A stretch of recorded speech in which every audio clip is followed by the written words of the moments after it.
Hey guys, in this video I'll be teaching you how can you run C++ program in your WSL environment. So yeah, let's get started with the video.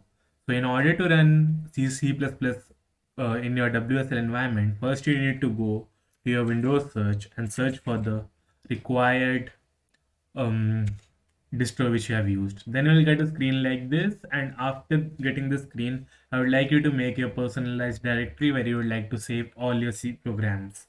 So getting started, just make the directory by clicking mkdir cproc. Like you can put any name you wish like. Then just go to that directory, like pressing cproc. And once you're in the directory, then I like you to install some specific files. First, you need to run the Ubuntu upgrade by pressing sudo apt-get update. Put your password if you have any. Sorry for this. And once you're done with your password, then I'd like you to upgrade it to. Okay, just upgrade it to by pressing upgrade.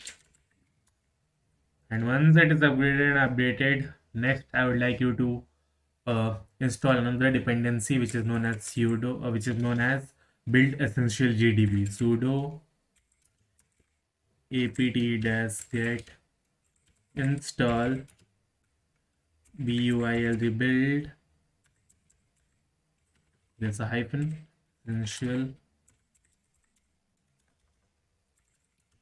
GDB. Let me talk about the build essential GDB. What it basically does, it helps you compile the C or C program, a C or C++ program. So once you have installed this, let's check if it is installed rightly by clicking by running this to command.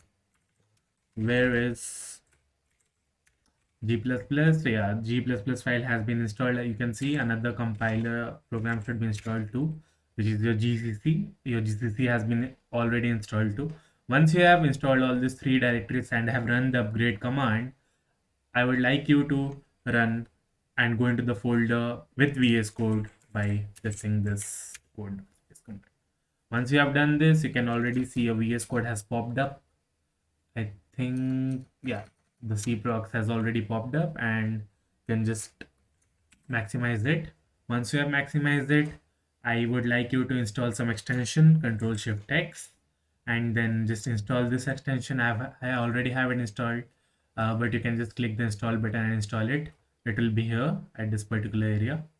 And after the installation of this extension, you can even install the git and getlines for WSL, which is really beneficial if you are exporting your files to git and all and GitHub. So once you're done, I would like you to go to your Control Shift T, and in your extension for and in your file explorer, just run a new C programming and like just give it a name of hello world .c and save it. It will be getting saved to the subsystem file, subsystem Linux file where you're saving it. Then run a hello world program. Just write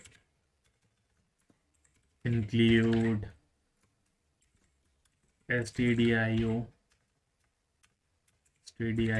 dot h. Let me just make it bigger for you.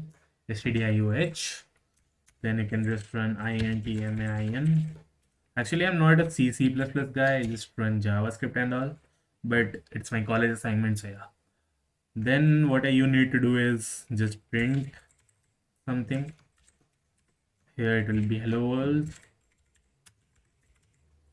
Once you are done, use the semicolon and just return it. Don't need to return it, it's not very necessary, but just for simple purposes, I'm just doing it here. After you have written your program, the next step is to go and run the file from your terminal. So you can just go to your terminal and just click configure build default build task and choose the right one. Here I'll be choosing this GCC file, and once I have done, you'll see a task.json is already generated here. Simple task.json will be generated in my .vs code file, and then you can actually run your program. After you get your task.json file like this, Then you need to go to your hello world.cpp C file again. And here what you need to do is press Ctrl Shift B, and then you can see the build finish successfully command will run in your terminal, and the file is running. Once all this is happening, then we can go on and build a launch file which will help us debug a C or C++ application. So in order to run the build file, what you can do is just go to your terminal again, and just run the build task, which is the same thing. Sorry, just go to the run, and just there's something called add configuration here. You can just click the add configuration, or you can even then just select the file as C++ or GDB, and then you'll get some multiple option. I'll think I'll be using the same one which I used for my tasks.json file, and then you'll see my program is executed. So yeah, that's all. When I go to my terminal, the file is getting printed out, and congratulations, we have successfully run the file in WSL. So let me show you some shortcuts. If you press F5, it will be automatically debugged, so you don't need to think much.